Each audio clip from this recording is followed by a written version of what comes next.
زێرەتر تایبەتیژی لەسەر vێڕێ و ڕسمی و تایبەتیژی تێبینیên partiyê em ê rawastên ser encamên vekolîna ku lijna vekolîna ew encamên derxistin diyare têbînî hene li ser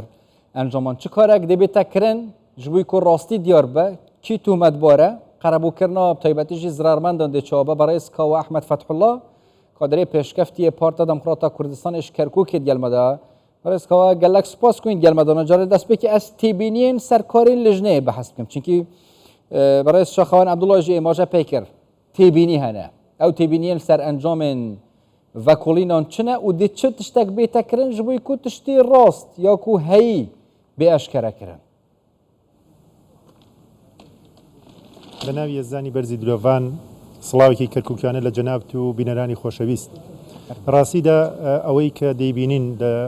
دوای ڕووداوەکانی 2023 کە ئەو خۆپیشاندانە بۆ کردنەوەی ئەو ڕێگا سەرەکیە بووە کە لە بینی کەرکووک هەولێر بووە کە لەلایەن خێمەی فیتنەوە بەداخەوە لەلایەن ژمارە کەسی نامۆ بە کەرکووک پێکەوە ژیانی کەرکووک و دۆستایەتی نێوان نەتەوەکانی کەرکووک هەڵکراوە هەڵدراوە بەداخەوەکە و هەنگاوە دژی کارنامەی جەنابی سوودانی بوو کە لە مادەی سیانزەدا بە ئاشکرا و بەڕوونی باز لەوە دەکات کە حەقی ممارەساتی سیاسی بە پارتە سیاسەکان دەدات هەر بۆیە وەکو دەبینین بەداخەوە لە دوای ئەوەشەوە ئەو ئەقلەتە پاوانخوازی عەرەبیەی کە ئێستش ئەوێ جمکەکانی حکوومەتی عێراقی بە سنترال بکات و بە ناوەندی بکات دوور لە فەزای فیدراڵیەت و هەروەها دوورکەوتنەوە لە جێبەجێکردنی ماتی 140 ئەمەی لێکەوتێتەوە کە بەداخەوە کاروانێکی تر لە شەیدانی سەربەرزمان پێشکەش بە گەل و خاک کراکە ئیمڕۆ یادی مراسمی چلیان بۆ بلێنە ناونشانی شەیدانی ئاڵاو خاک کە بەڕاستی ئەمەش بۆ خۆی جێ هەڵوێستەکەیەوە ئەمەش پرسیارە لە ڕای ئامی گشتی عێراقوە ناوچەکەش بە تایبەتی تاکەی کورد لە بەرەی گیان بەخشکردن و قوربانیدان و گیانی پێشکەشکردن بێ بۆ جێبەجێکردن و ممارەسی سیاسی و دیموکراسی لە عێراقدا ئەمە ئەو بابەتێک کە دەکەن وەلیجانێکت پێکاندراوە دکتۆر شاخەوانش ئاماژەی پێکرد و ڕێی ئامی گشتی و بە تایبەتی شەقامی کەرکووکش زۆر جێی پرسیارەکە بینیمانە کە بەداخەوە شەیدکردنی چوار ڕۆڵی گەلی کوردستان وها بریندارکردنی زیاتر لە چواردە قارەمانی ئەم نیشتیمانە دەبینین لێکەوتنەکانی لێکۆڵینەوەکە بە عقارێکی سیاسی دەڕوات و ئەمە جێی هەڵوێستەکردنێکی سەرەکیە کە ئێمە دەبێت لەسەری هەڵوێستە بکەین و ئەمە نامانگاتە ئەنجام بۆ لەنگەری ئارامی بۆ عێراقەوەیەکە کەشوە هەوایەکی ئارامی پێکەوە ژیان وەکەوەی کە کورد دەستی پێوە گرتووە پێکەژژیانی نەتەوەی لەبێنن لە بینی نەتەوەکانی لەوە پێکاتەکان و هەموو ئەو ئەطرافی سیاسی و کۆمەڵایەتیەکە بێ وەکو زنجیرەیەکی یەک بوو یەک ئاراستە ببینێت بەڵام بەداخەوە دەبینین ئەم بابەتش بە بابەتی تری ئەو لیژانەی کە پێک دێت و دواتر بە ئەقاری سیاسی ڕاوە ئەمەش بەڕاستی پارچەکردارێکی چاوەڕوانکراوی لە ئایندە دەبێت و ئەگەر حکوومەتی عێراقی بیر لەوە نەکاتەوە ئاستەنگەکان و هەنگاوەکانی بۆ ئەوەی کە تاکی عێراقی وەلای هەبێ بۆ ئەو عێراقی کە هەیە دەبینین دوورکردنەوە لە یەکترازان زیاتر دەبێت چی دەکەن ئێوە وەکو پارتی لە کەرکووک لە ڕووی یاساییەوە بۆ ئەوەی لژنەکە دووبارە پێک بێنرێ یان لە ڕێ لێژنەوە بێ یان لە ڕێ لژنەکانی پەرلەمانی عێراقەوە بێ بۆ ئەوەی ڕاستیەکان ئاشکرا بکرێن چێ تومەتبارە سزا بدرێن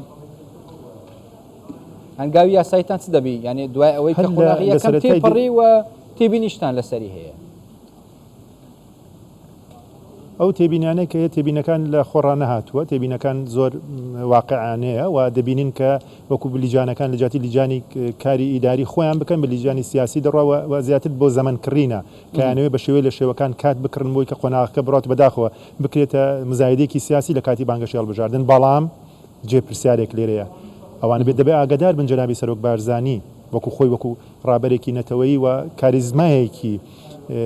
بەهێز کە ئەمڕۆ بینیمان خانوە دەسەربەرزی شەیدان بەچی ئاواتێکەوە لە بەڵێنەکانی جەنابی دەڕوانن و خۆخۆیشان وەکو جەنابیان ڕاستەوخۆ لەسەر هێڵە بۆ پەیوەندی کردو لەگەڵ سەرۆکوەزیران و ئەم بابەتی زۆر بە هەسیاری باس کردو لەسەر ئەوەی کە پەیوەنددار بۆ بەلایەنی سیاسی هەموو ئەوانە سکاڵای یاساییان بەرامبەر ئەو چەند کەسێک کە بەرپرسی ڕاستەوخۆ بوون نەچی قاعدی عملیات چی پارێزگاری سپێنراوە بەسەر شاری کەرکووکەوە چی ئەو کەسایەتی عەرەبیانێک دەوریان و هەر بەڕێبەری پۆلیسی کەرکووکە کەم تەرخەمنی یەکجار بەرچاویانە بۆ بەداخەوە ئەوە دەبینین کە بۆچی لە حوڕۆژی گرتنی ئەو هیچ هەنگاوێکی بە ئاراسی نەڕۆکە نەگاتەوەی کە خوێنی دیا بڕژێ بۆچی لە هەر دەستپێکی ئەوەی کە خۆپیشاندانێکی خۆڕسکی بۆ کردنەوەی شەقامێکی سەرەکی کە بە شێوەیەکی ناڕەوا لەلایەن خێمەی فیتنەوە مجموعەیە خەڵکی نامۆ بە شاری کەرکووک هاتوونە لە خواری بە سارە هاتوونە شەو لە مزگەوت مانەتەوە هاتوونە لەو ڕێگایە مانەتەوە توانانی گرتو ئەو ڕێگایان گرتو لە خەڵ بۆیە ئێمە وەکو ڕێکاری یاسایی و داواکاری خانوادی سەربەرزی شەهیدانی ئێمە ئەوەیە ئەم بابەتە لە ڕێگای دادگاکانی کەرکووکەوە بۆتە کەیسێکی یاسایی و ئەو کەیسە تازە ناتوانندرێ و هیچ کەسێک ناتوان بەربەست بلەوەی کە ئێمە بگەڕێنەوە لە واز لە مافە ڕەواکانی خۆمان بینین و ئەمە بەڕاستی دەبێت پێویستە ڕێگایەک ینی هێڵێک دیاری بکرێ بۆی کە بەهای خوێنی تاکی کورد هەروە ئاسان نییە خەڵکی بتوانێت بە گەمەی سیاسی بارەسێبی بە بۆیە پێداگیری ئێمە وەکو پارتێکی سیاسی پارتێکی ڕێگە پێدرا و پارتێکە کاریگەری هەیە لە نەخشەی سیاسی لە عێراقا نە هەمان شتێکە بتە خەڵکی بتوانێت تحکم کا بە ئاراسی خەڵکی تر وەکو داشی دامی مجموعی پارتی سیاسی بەداخەوە کە لە دەستپێکی خۆپیشاندانەکە خەڵک بەمانیان بە گێرە شێوێن و بە تێکدەر باس کرد بەڵام بینیمان هەڵوێستی جەنابی سەرۆک بارزانی هەروەها مەکتەبی ڕێخستن جەنابی دکتۆر کەمال و هەروە بەرپرسی لە قیسەی بەڕێز و هەموو هەواڵانی کە لەسەر خەتبوونە ڕاستەوە خۆ ئەم پەیامە وازح و ڕوون ئەگەر ئەم جواب جملە بێ وازح و ڕوونەکە هەر لە سەرەتای دەستپێکی ڕووداوەکانەوە ئەو بابەتە بە شێوەیەکی نایاسایی لەگەڵی هەڵسوکەوت کراوە بە شێوەیەکی نایاسایی ڕفتاری لەسەر کراوە بەداخەوە لە ڕۆژانی دواترش پارتی سیاسی هەبوو لە کەرکووک ویستێتی ئەو بابەتە بە عقارێکی ترا بە بەڵام نەتواندرا چونکە ئیرادەی ڕای گشتی لە کەرکووک و هەروە خانوادی سەربەرزی شەهیدان و ئەو کارکتەرانەی کە بەڕاستی خەمخۆری شاری کەرکووکن ئەوەیە کە ئەم بابەتە بەلامانەوە هێڵی سوورە و هیچ کەسێک ناتوانێت ئێمە پاشکشە لێ بکات لە داخوازی مافەڕەواکان کە دیموکراسیت بۆ عێراق و هەروە جێبەجێکردنی مادەی 140 لە بەناوچەکان دەرەوەی ئیداری هەرمی کوردستان کەمە هەڵوێستێکی یەکجار گەورەگری بۆیە داوا خەڵکی کەرکووک و هەنگاوەکانی پارتیمکاری کوردستان لە شاری کەرکووک بە تایبەتی مەکتەبی ڕێخستن بەڕێز جەنابی دکتۆر کەمال کەرکووکی و بەڕێز بەرپرسی لە قیسێ و هەموو ئەوە ترافیکە هەیە ئەوەیە کە ئەم بابەتە بابەتێکی یاسایی و هەنگاوەکانشمان بابەتی یاسایی ڕەوە دواتر چاوەڕێکن و تیمی خۆشمان لە وەزارەتی لە پەرلەمانی عێراقی و لە وەزارەتەکان دەمەدەستگانی عێراقی بە هەمان کەیسەڵسان و توانیمان کاریگەریەک یەکجار بکەین کە کەیسەکە دووبارە سەر نوێ پیادەچوونەوەی پێ بکرێەوە ئەو بابەتە پامێکی گشتی لایەنێکی شەقامی گشتی کەرکووکە کە ئەو بابەتە بەلامانەوە هەستیارە و پێویستە مەجرای یاسایی خۆی وەربێت لە قۆناغی یەکەمدا خۆ پیشاندانەکان و شەیدبوونی ڕۆڵەی گەل لە کەرکووک قۆناغی دووەمیش ئەوەی کە بڵاوکرانەوە دیارە وەکو پارتی دەڵێ ناڕاستن ڕاستیەکان شاردراینەوە بۆ هەردووکیان پەنجەی تومەت بۆ چێ درێژ دەکەن یعنی چێ تومەتبارە لەو کەیسانە لە شەهیدبوونی و لە نەخستنی ڕاستیەکانیش ئێمە دەزانین لە دوای خەیانتی 16 ئۆکتۆبەر بەڕاستی ئەم بابەتە دەبینین کە کەمتر خەمی بەڕێوەبەری پۆلیس لە شاری کەرکووک پارێزگاری بە زۆر داسپێنراوە بەسەر شاری کەرکووک ئەو هەنگاوە نادەستوریە و ئەو هەنگاوانی کە بەڕاستی هەمووی تەراکمی ئەو فشارە ناحەقیە کە لە گەڕەکە کوردیەکان دەکرێەوە ئەو هێزە سەربازیە کە بینیمانە بە شێوەیەکی عسکەرتاریدا بەشەکرێ پەنجەی اتهام نییە پەنجەی ڕاستیەکانە ئیشارە تیرەکانە بۆ ئەو شوێنانەی کە ئەیانەوێت دەنگی ئازادی و دیموکراسی و سنووقی دەنگدان و هەڵبژاردنەکان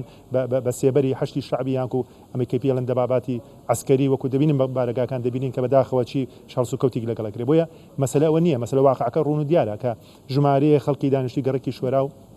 وەڕەحیماوە ویسیانە ڕێگایەکی استراتیژی لە نێوانی کەرکووک هەولێر و هەروە کەرکووک بەغدا هەولێر بکرێتەوە کە بەناحەق بە شێوەیەکی نادەستوری و دژی کارنامەی مادەی سیانزەی جەنابی سۆدانی و بینیمانش کە بەداخەوە لە هەمووی قێزەوانتر ئەوەیە دادگای بەناوی اتحادی کە بە مەجلیس قیادە سەورە زیاتر شوپێندرێ ئەوەیە کە لە 8 بڕیارە سیادەکەی خۆی دا ئەبەزێ بۆ بڕیارێکی دادگایکی قەزایی ئیداری و ڕای دەگرێت ئەمە لە چی یاسایە لە چی شەرعەکە گەمە سیاسی نەبێت چی هێنا ئەگەر ئاشتی کۆمەڵایەتی ئەوە بێ کە بارگایەک بگەڕێتەوە کە ئەمە شتێکە دوور لە بابەتەکانە پێم خۆشم پەیامە بگات ئەی ڕشتنی خوێنی ڕۆڵەکانی کورد لە شاری کەرکووک ئەوانە بەچی ئاراستی ئەوانە بەچی ئەم دادگای اتحادی بۆ لێ بێدەنگە ئایا بەهای خوێنی کورد ئاواستەیەکە خەڵکاوە لێ بێدەنگ بێ نا بەبەس تەنبارەکانی بەڕاستی خێزانن قوربانیان ژی چاوەڕێوان پێنگاوانە کولکەرکووک کێژالیە پارتی و بێنهاوێتن و مافێوان نایەتە خوارن ژیان ئاسایی بە بزانین ئەو ڕێکارێن پارتی با وێژە تایبەتیژ عالیە یاسایی وەدە چبن بەڕێز کاو ئەحمەد فتحوڵڵا کادرێ پێشکەفتی پارتی دموکراتە کوردستانش کەرکووکێت گەلمەدا بوون گەلک سوپاس بووە